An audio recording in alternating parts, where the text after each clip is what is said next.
For 9 episodes, we've plunged into the turbulent world of the 18th century, tracing the extraordinary life of Jacob Frank. We've journeyed through radical theology, explored cunning political maneuvering, witnessed his followers' conversions, and examined a legacy shrouded in mystery. From the mystical fervor of his early days to the opulent court in Offenbach, and even the whispered tales of crypto-Frankism, Frank has defied easy categorization. Now, as our journey concludes, we confront the ultimate question that has haunted scholars and seekers for centuries. Who truly was Jacob Frank? Was he a divinely inspired visionary, a dangerous heretic, or simply a masterful charlatan? To begin to answer that, we must revisit the revolutionary heart of his teachings. Frank dismantled the established order, proclaiming that salvation could only be achieved through radical transformation, through descent into the depths, and emergence reborn.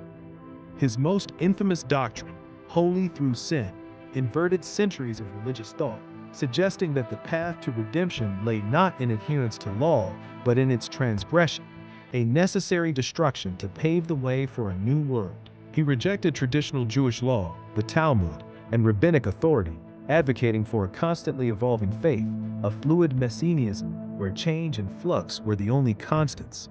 These weren't minor theological tweaks, they were seismic shifts designed to shatter the very foundations of his followers' world. Understanding Frank's motivations is perhaps the greatest challenge.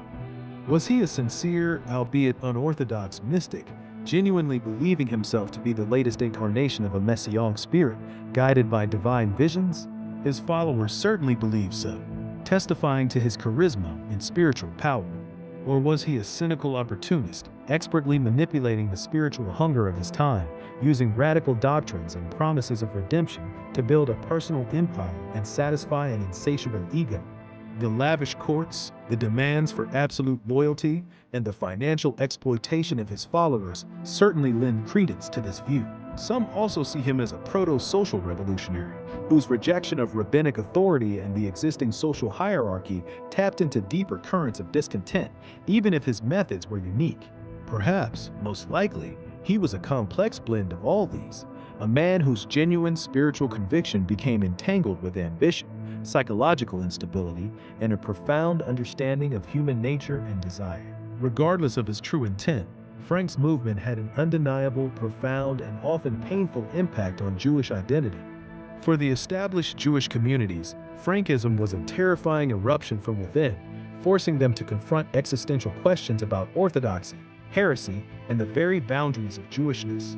It highlighted the dangerous allure of charismatic leaders and pushed rabbinic authorities to reevaluate how to protect their communities from perceived spiritual threats. The mass conversions to Catholicism by thousands of Frank's followers brought the issue of assimilation into stark relief, creating a painful historical precedent. Frankism became a dark mirror, reflecting the anxieties and internal debates within Jewish life, forcing a reconsideration of what it meant to be Jewish in a rapidly changing world. To truly understand Jacob Frank, we must place him firmly within the broader context of the 18th century, an era of radical upheaval. The Enlightenment was challenging old authorities, reason was clashing with faith, and established religious institutions were facing unprecedented scrutiny. Frank's message of spiritual revolution, his rejection of rigid dogma, and his appeal to a transformative, personal experience of divinity resonated with the spirit of the age, albeit in a uniquely mystical and unsettling way. He was, in many respects, a reflection of his time's profound tensions, the yearning for redemption, the desire for liberation from social and religious constraints, and the potent, sometimes destructive, power of charismatic leadership in an age of uncertainty. He capitalized on the fault lines of tradition and modernity, offering a radical answer to radical questions. Despite centuries of scholarship, countless books, and rigorous historical analysis, Jacob Frank remains an enduring enigma. He challenges easy categorization. Was he a Jewish messiah who took a wrong turn, a brilliant charlatan, or a profound but dangerous spiritual innovator? The available sources are often biased. Frank himself was a master of self-reinvention, and the very nature of his mystical claims resists purely rational explanation. This makes him perpetually fascinating, a historical figure who continues to provoke debate, inspire speculation, and defy definitive judgment. Jacob Frank.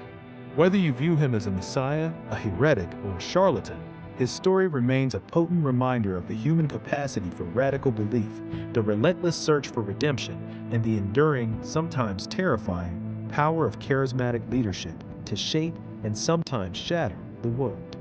His legacy forces us to question the boundaries of faith, the nature of authority, and the very definitions of good and evil. Thank you for joining us on this investigative journey into one of history's most compelling and controversial figures. If you found this series thought-provoking, please like this video, share it with others, and subscribe to our channel for more historical explorations. Your support helps us uncover these forgotten stories.